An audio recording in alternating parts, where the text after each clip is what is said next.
Good morning. I hope you all had a great weekend. Happy Monday. Let's review real fast what's happening this week because, Veterans Day. Love the veterans, no problem there. But it has definitely made our schedule a little different. I just want to make sure we're cool. First of all, you all have now a copy of Take Home Quiz 5. That is going to be due on Wednesday, all right? And so Wednesday, when you come to class, there'll be 3 things to turn in, all right? Quiz 5, which I just gave you, problem set 5, and the unknown chloride lab. Now, for problem set 5 and the unknown chloride lab, there's a video that I'd like you to watch. It kind of goes over, for example, the problem set problem, so you can self-correct your work along the way. The unknown chloride lab has like an intro as to what we would have done in lab, and then there's some data at the very end to write down stuff and do. So those will all be due Wednesday morning, 9 o'clock. And then the fun just keeps on happening because Friday at 1:10 p.m. In lab time, we're going to take the second midterm exam. It'll be over problem set 4 and 5. So balancing equations, molarity, talking about types of reactions, net ionic reactions, and then definitely the energy system we've been looking at, Q equals MCT, delta H products minus delta H reactants, etc. There is an exam prep worksheet, which is due Friday at 1 o'clock for you guys. And afterwards, we do have a lab. It's kind of a fun lab, I think. It's the calorimetry lab. And, I should have put down here goggles. Bring some goggles if you have them. I've got some you can borrow too and stuff. But we're going to be dealing with some really strong acids, just like that. Yeah. Did you pass these out? Yeah, just now. Is there not a second page? No, this is continued. Oh, sorry about that. Did someone get? Oh, you know what? I think that you. Did you get? Yep, you both caught my original. So sorry, that was me being kind of spazzy. Sorry about that, man. It is double-sided. Make sure you have 2 sides. Thank you. My apologies to both of you. That kind of slipped through my filter there. So thanks. More caffeine. Cool. Sorry about my apologies to both. Sorry. Other questions? What's your cat's name? We have 2 cats, Luna and Berserker, who we I call love Zerky. it. My son named Berserker, for better or worse. So anyway, Zerky is now the name. What kind of cats are they? We just got pounds, mongrels like me, basically. I need to finish off a little bit of chapter 5 real fast. This is not super critical, the remaining little bit, but I did want to talk about it. Measuring the energies of reactions are super important. I was reading how they're trying to take carbon dioxide out of the air and they're reacting it somehow with ammonia. I don't know, making a carbamate, which I had never even heard of before. But anyway, they were using calorimetry. They were studying the energies given off. And more or less, the more energy that's given off, the more likely their reaction is to occur. So how do they measure these heats of reactions? And it's usually in something I mentioned earlier called a bomb calorimeter, all right? Now in our lab on Friday, we're gonna use a version of this. This is something that's made almost of like concrete or a heavy ceramic. We're gonna use coffee cups, woohoo, because it's cheaper and we have a lot of them and they break down and it's no big deal. But in the real world, they can use this bomb calorimeter. Having it be constant volume is important when you do a lot of energy studies. Enthalpy delta H is heat transferred at constant pressure. All right, but the volume is also an important part, so that's why they try and do this kind of thing in there. Anyway, they'll put some kind of sample in the middle of the bomb calorimeter, and then around it they have a lot of water. And also around the water, of course, is the calorimeter itself. So when you burn something that's really combustible, and these are usually fuels and stuff like that, a lot of energy is given off. Now remember that by the first law of thermodynamics, you don't create or destroy any energy. So the energy that's given off is absorbed then by the water around it, as well as the calorimeter itself. So you can really measure these heats really, really well. And you can get really good values. And these are the values that the people in Washington, D.C. use and record and stuff like that. The delta E is the exciting part. And for us in this example, remember that the energy given off is the energy that's being absorbed. The energy given off is usually a negative number, and the energy absorbed is a positive number. The delta E of the universe is 0, but you can then measure these kind of transformations along the way, which is kind of cool. So I'm going to show you an example of how this process works, and it's not something we'll do a lot of, but it is kind of cool. This is, and again, this is showing the chemicals reacting, releasing a lot of energy. You have some kind of Q equals MC delta T for the water around the calorimeter. But a good bomb calorimeter has a second little Q term. And if you buy a good bomb calorimeter, someone actually takes the time to measure how much heat the bomb itself will absorb. And there will always be some kind of weird heat capacity for the bomb calorimeter in joules per Kelvin. So they don't worry about the mass of the calorimeter, but they do worry about how much energy is absorbed. So when I said that the total energy is exo plus endo equals 0, that's still right. And the total energy then from the parts that are absorbing the energy, you can figure it out by measuring the energy absorbed from the water and the bomb calorimeter. And if that was as clear as mud, especially since it's Monday morning, I completely understand. Let me show you an example. This is an example of where if you had some octane. Octane is a type of gasoline that you can buy for your car. And the reaction, I'm using a fraction here just because it's more about the other pieces. 1 octane is making 8 CO2s and 9 waters. And if you take 1 gram of octane and you put it in a bomb calorimeter, and by the way, this is an even fancier version of a calorimeter. It's got computer leads to measure heat capacities and heat absorbed and stuff like that. Anyway, the temperature goes from 25 to 33.20. So the octane is releasing energy, but the water is absorbing energy. And the first thing that I would do on a problem like this is do MC delta T for the amount of water you have. Your delta T would be final minus initial, a positive number. But in this case, we have 1,200 exactly grams of water. And we have also this value, which is the heat capacity of the bomb calorimeter itself. And this is something that usually the companies will send you. It's been measured. In this case, it's 837 joules per Kelvin. So what that means is that for every Kelvin or degree Celsius, because delta T is the same in both cases, for every degree change, the bomb calorimeter itself is absorbing 837 joules. So there's going to be 2 sources to measure of heat being absorbed in this reaction. And we'll turn it back around and figure out the energy that the octane is actually giving off. Cool. So what we're going to do here in a second is just MC delta T for the water. And we're going to add to it delta T times this number. And those 2 terms will be the amount of energy absorbed by the bomb calorimeter. That'll be a positive number, but we're then going to turn it into a negative number because we want to know how much energy the octane is giving off. It has a negative number, but usually it's easier to measure the energy absorbed. And from there we can figure out energy per gram and stuff like that. So in this particular situation, you would first have an MC delta T for the water. And remember that a delta T in Celsius is equal to a delta T in Kelvin. So I'm being very liberal in my use of degrees Celsius and Kelvin here, but no problem. This was the amount of mass of water that was there. So this comes out to be 41,200 joules of energy absorbed by the water.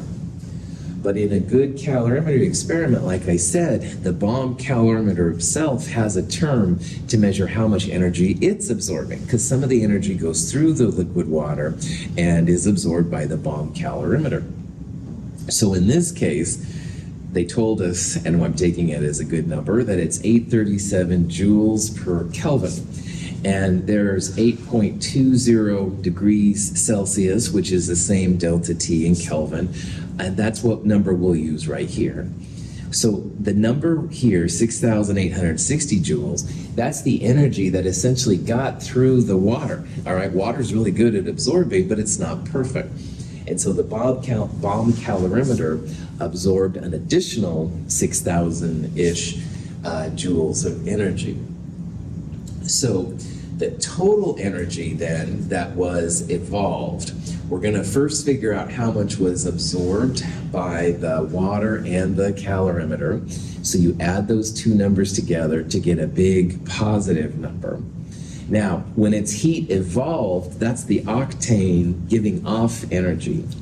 So if this was the energy absorbed, and remember, absorbed plus released equals 0, that's the first law of thermodynamics, how much heat was evolved in this reaction?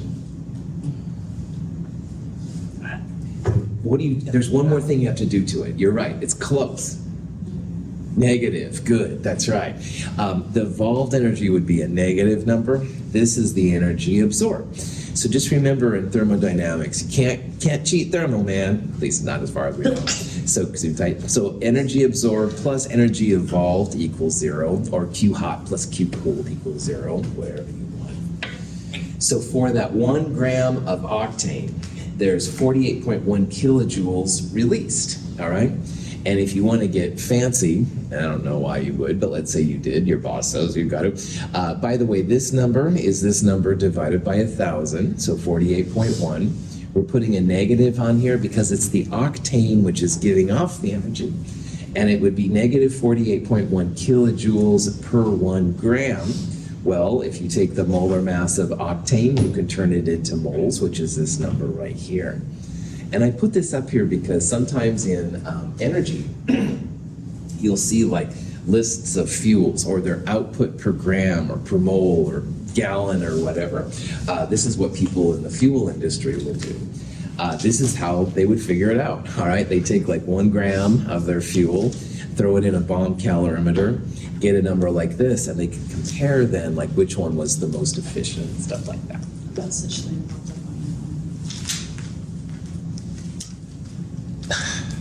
Thanks. I appreciate knowing that. I hope it kept recording. Technology. Thank you, Madeline. I appreciate that. Cool. Any questions? Finally, I know that this chapter can be a little weird. Like in Chem 151, we didn't talk about, and people don't usually talk about the energy things at all. So I think it's worthwhile just going through real fast what these different values are and some of the more important parts. Now, 4.184 is super important. It has 2 uses. It is the relationship between the joules of energy and what I call the science calorie. But that's not as important as the heat capacity of liquid water. And so much of Chem 221 through Chem 223 is all based on liquid water transactions. So knowing that number is cool. Now, you can write it joules per gram Celsius or joules per gram Kelvin. Delta T in Celsius and Kelvin is the same, so it doesn't matter. You can do it either way. These 2 equations are super helpful when you want to find how much heat is released or needed to have a change in phase or a change in temperature. So Q equals MC delta T we use a lot in Chem 221. If you're heating up water, you can figure out how many joules were needed.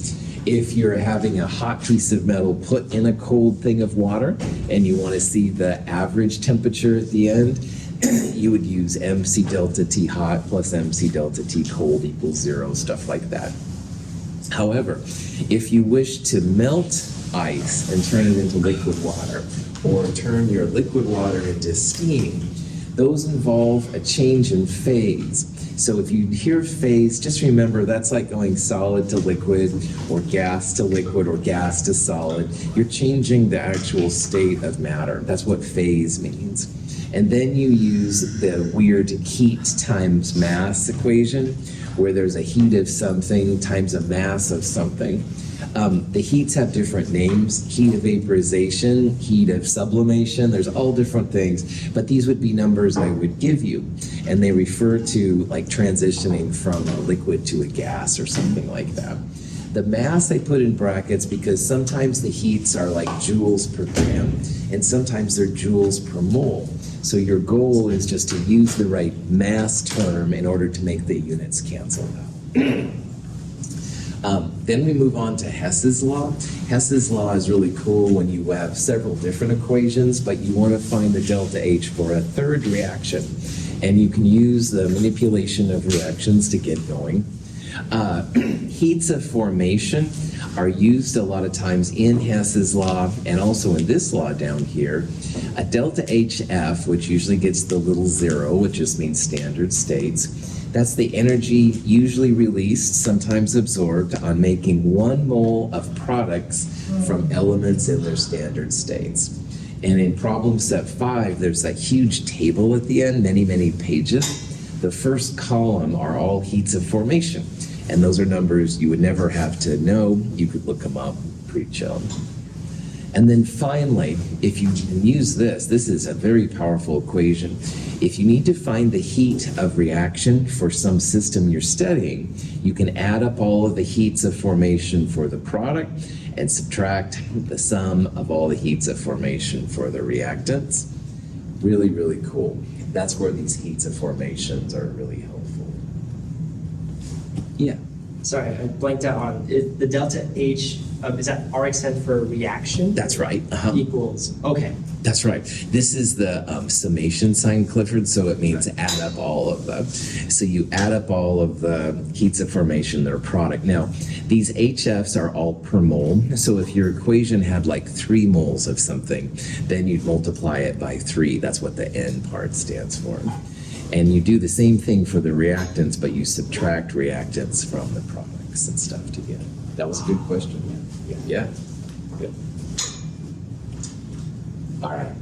So that is it for chapter 5, the energy chapter. All right, and there's all kinds. The jokes get better, unfortunately, or not unfortunately, as you go through these classes and stuff. But anyway, what we're going to do now is shift gears, and for today and Wednesday, I'm going to go over some just review kind of things for the second midterm. And the second midterm is going to be this Friday. The fun just never stops. And just as a reminder, make sure that you get a copy of Quiz 5, which is down here. The quiz, problem set 5, and the unknown chloride lab will all be due on Wednesday, this class, 9 o'clock. And then Friday at 1 o'clock, we'll take the second midterm. Exam prep 2 worksheet will be due, and bring a printed copy of the calorimetry in class lab. So we're having a heck of a week here. No problem. Gonna get through it? Yeah. Is the Chem 222 companion book available yet? I have submitted it. I haven't received any confirmation that they've done anything on that one, so not to my knowledge. But I will try to check in with that, and they had better start getting it together. Yeah, good. Good question. Okay. So without further ado, let's just start getting into these problems. These will be a series of iClicker problems. You're welcome to use your iClicker. You can also just try and do them in your head and stuff, which is cool, and we'll go from there. This question, when it comes right down to it, is all about creating a balanced equation. So see if you can use this information to first of all balance the reaction, and then see which of these statements, if any of them, will be the correct one.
Is everybody cool if I start talking about this? You still?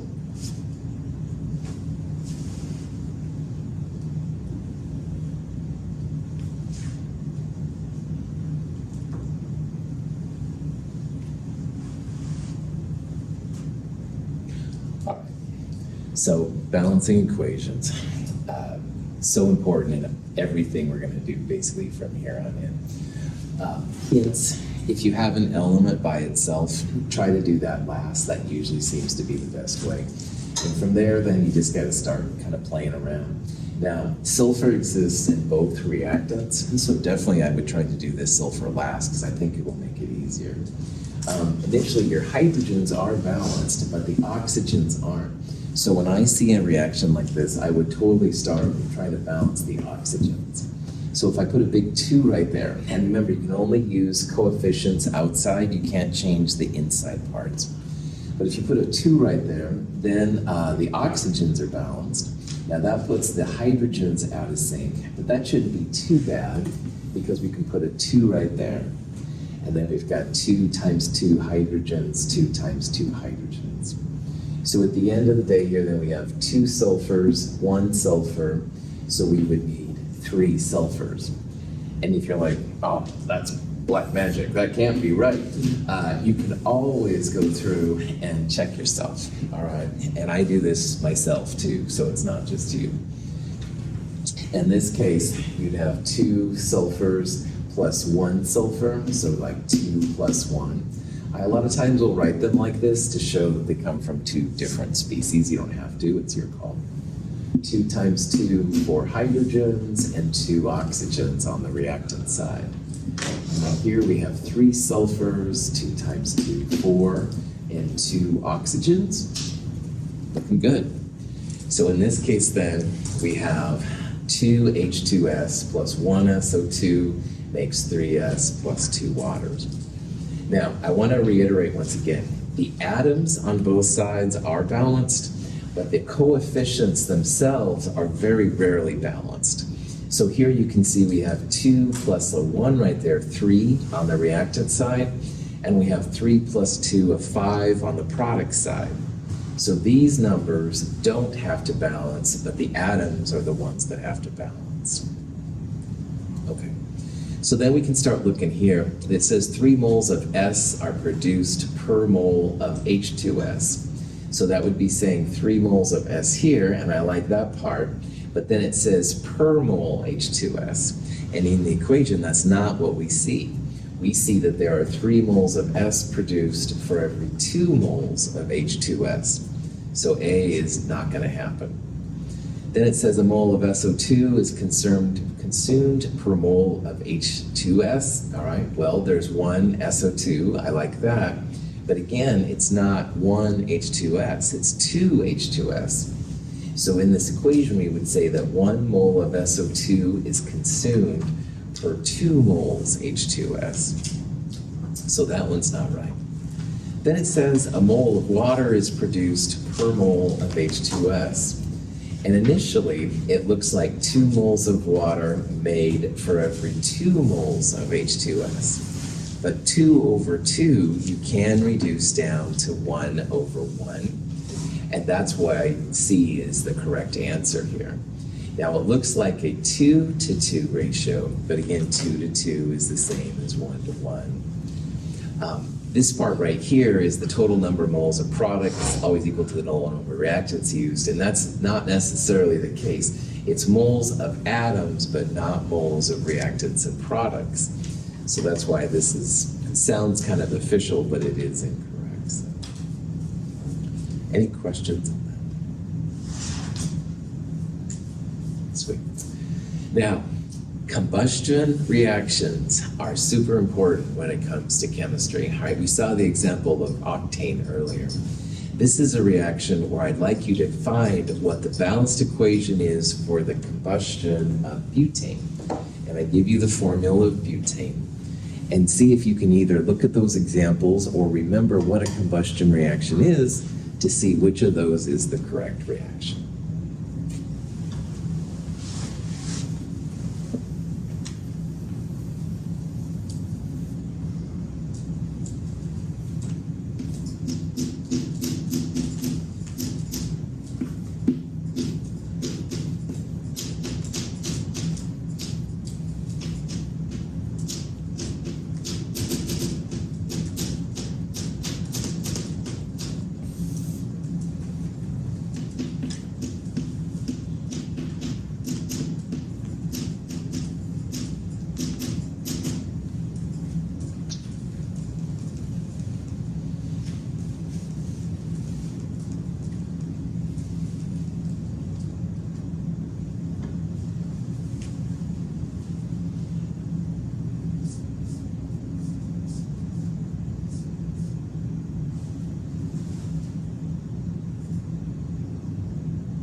so combustion reactions, something organic. And something organic in this context is the C4H10 thing. By the way, this is what's in a cigarette lighter. If you ever use a cigarette lighter, you light up at a concert, I'm sure. But anyway, just so you know. Anyway, if you ever light up, it's a butane flame, all right, that comes out. Little factoid. Anyway, something organic burns in oxygen. And remember, oxygen's a diatomic, so it's O2. And CO2 and water are always the products. And what I recommend for these is you do the carbon and the hydrogen first, and then go back to the oxygen, because oxygen is the element by itself. So 4 carbons would mean 4 CO2s, cool. 10 hydrogens. Now water comes in 2s, so instead of putting 10 right there, you put 5, all right? And then 5 times 2 would be 10 hydrogens, so that would balance that out. And 4 carbons. So now the carbon and the hydrogen is balanced, but we need to go back and look at the oxygen. So 4 times 2, 8, plus 5 times 1, 8 plus 5, 13. And the problem with crazy oxygen is that it always comes in pairs. So like I babbled about in lecture, and if you don't remember, it's all right. We would like to put 13 halves there, because 13 halves of 2 oxygens, the 2's would cancel and you'd have your 13 oxygens that you need, all right? But you can see that there's no fraction up there. The only time I will allow fractions is if it's a heat of formation, all right? Those, then you have to use fractions. But everything else, we will stay away from fractions with extreme prejudice, shall we say. So at this point, though, this is still useful because we can now multiply everything through by 2. So your 5 becomes 10, and your 4 becomes 8, and 13 halves times 2 becomes 13, and don't forget to put a 2 right there. So if you do that, you get answer B, all right? This is 2 butanes and 13 oxygens, making 8 CO2s plus 10 water. So don't forget about the diatomic.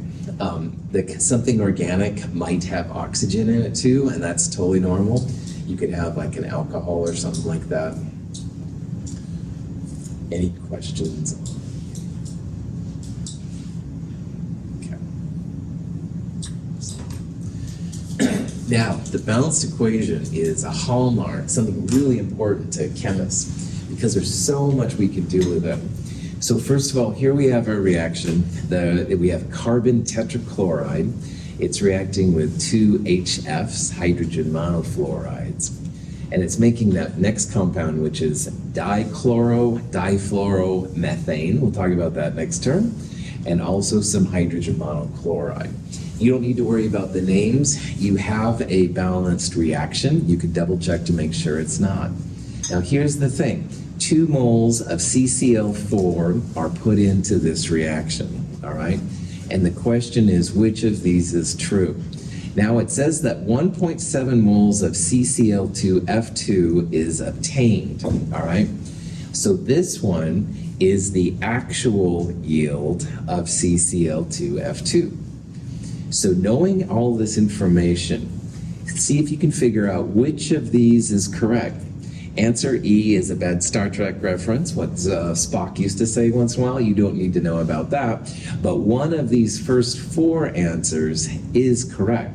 So see if you can figure out which one of those it is. And remember, 1.7 is the actual yield.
This question is cool because it makes everybody think about what a theoretical yield, an actual yield, and percent yield is all about.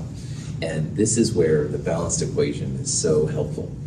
Now it's saying here that you're putting 2 moles of CCl4 in, and excess HF means you have more HF than you need. All right, you have unlimited amounts for our purposes.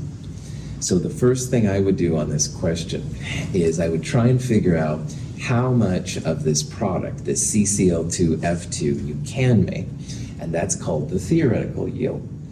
Now to do that, you take the amount of CCl4 that's put in, which is 2 moles, and we're going to use the relationship between the CCl4 reactant and the CCl2F2 product.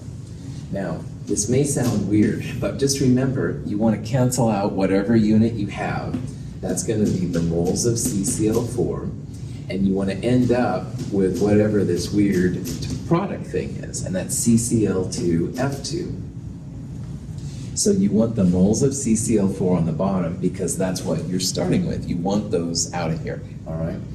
And we want to know the moles of CCl2. That's the theoretical yield of this product.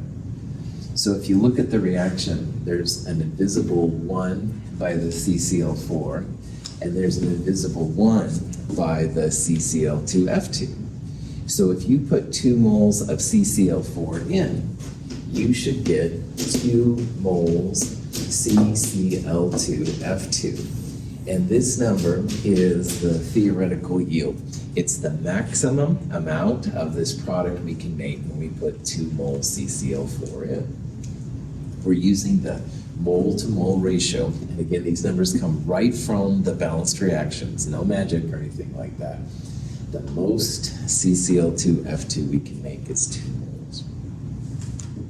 So the first one is wrong. All right, that's not a theoretical yield, that's an actual yield. Actual yields will always be given to you, all right, and so 1.7 moles is the actual yield. So maybe if you made 2 moles, like maybe some of it was water sensitive and you add some water by accident, or who knows what the reason is, but the actual yield is something that has to be given to you, all right? Now, percent yield, so last one is wrong too, there's B is wrong there too. The percent yield then is the actual divided by the theoretical times 100%. So the actual would be 1.7, the theoretical, which we calculate 2.0 times 100%, and these would be unitless because they're both moles. If you want to turn them into grams, you can, no problem. But answer C then would be right. This ratio comes out to be 85% when you go 1.7 divided by 2. Cool.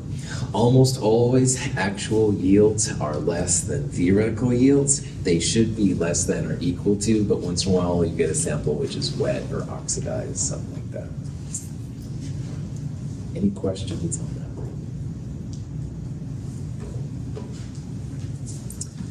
All right, here's one where we're burning some sulfur in fluorine. And when you do this, very exothermic, you get a compound called sulfur hexafluoride. There's some interesting things you can do with that. Anyway, let's say that we wish to use this reaction and we wish to create 2.50 moles of SF6. Then the question is, which of these combinations, if any, is what we need to make that happen? So see if you can use this information and the balanced equation to figure out which of these answers will be the right one. Now, give you a spoiler alert, it's not going to be E.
All right, so on a problem like this is where the boss says, Aiden, how I want you to make, boss, he or she probably wouldn't use moles, but let's say they said the equivalent of 2.50 moles that they wanted Aiden to make. So Aiden would have to know the amounts of reactants to put in to get that kind of product. And this is where the bread and butter happens. Now, chemists always deal with moles, all right? But you can turn moles into grams, into pounds, you know, liters, whatever kind of thing you've got. But this is the crux of it, all right? Knowing how a balanced reaction helps you can be super powerful. So if you wish to have 2.50 moles of this SF6, you need to set up basically two different reactions going on here. And that's what I tried to write on the board. Now the first one is just essentially figuring out how much SF6, if you put this much SF6 in, how much S8 you're gonna need. And the 1/8 ratio comes from the fact that there's like an invisible 1 in front of S8 and an 8 in front of SF6. So it's basically a 1:8 ratio. Every 8 moles of SF6, you'll need 1 mole of S8. And over here, same thing. We're turning the SF6 that we want into moles of F2 that we're going to need to make this happen. So there's 24 by the F2, and there's 8 by the SF6. So instead of 1:8, which is where this part came in, we're going to use essentially 24:8. And again, this isn't hopefully anything like magic or anything. We're just making the initial units cancel out. You've got moles of S8 up here. Here are the moles of SF6 out. You'll have moles of F2. So when all is said and done, you get answer A. It looks like people were doing really good with this. Well done. So you will need 0.313 moles of S8 and 7.50 moles of F2 to make this 2.50 moles of SF6. And you can tell the boss then you'll need this many probably grams of sulfur. It's a solid. You'll need this many whatever units of gas, because F2 is a gas you'll need. But anyway, this is what you do, all right? You use this mole to mole conversion to make one happen from the other. Any questions on that? Sweet. Yeah. Actually, a question that I thought of while we were doing this is ask, why is sulfur 1 mole S8 instead of 8 moles S1? Totally. A lot of there's 7 diatomics. Those are really important. Sulfur and phosphorus also make chains of atoms usually. And it's not something I would ever ask you to know, all right? In this problem, I'm telling you it's S8, so use S8, all right? But just like F2 is always diatomic, for whatever reason, sulfur makes an octamer. And as I understand, it's like a ring of them. Now, phosphorus makes a tetramer, 4 atoms at a time. And cool. But anyway, those are kind of exceptions. And also, there's different versions of elemental sulfur, and not all of them are S8. It's just that the more common one is. So that's why I haven't made you learn 7 diatomics plus sulfur. All right. That's just another little twist of these things and stuff you can get into. So I haven't shown you all of my secrets yet. Stay tuned. Other questions? All right, this is a good place to stop. We'll take up this nitrogen-hydrogen limiting reactant thing on Wednesday. Have a good day. You've all got take-home quiz 6, I think. Make sure you turn in quiz 5, problem set 5, and then chloride lab Wednesday at 9 a.m. Have a good day.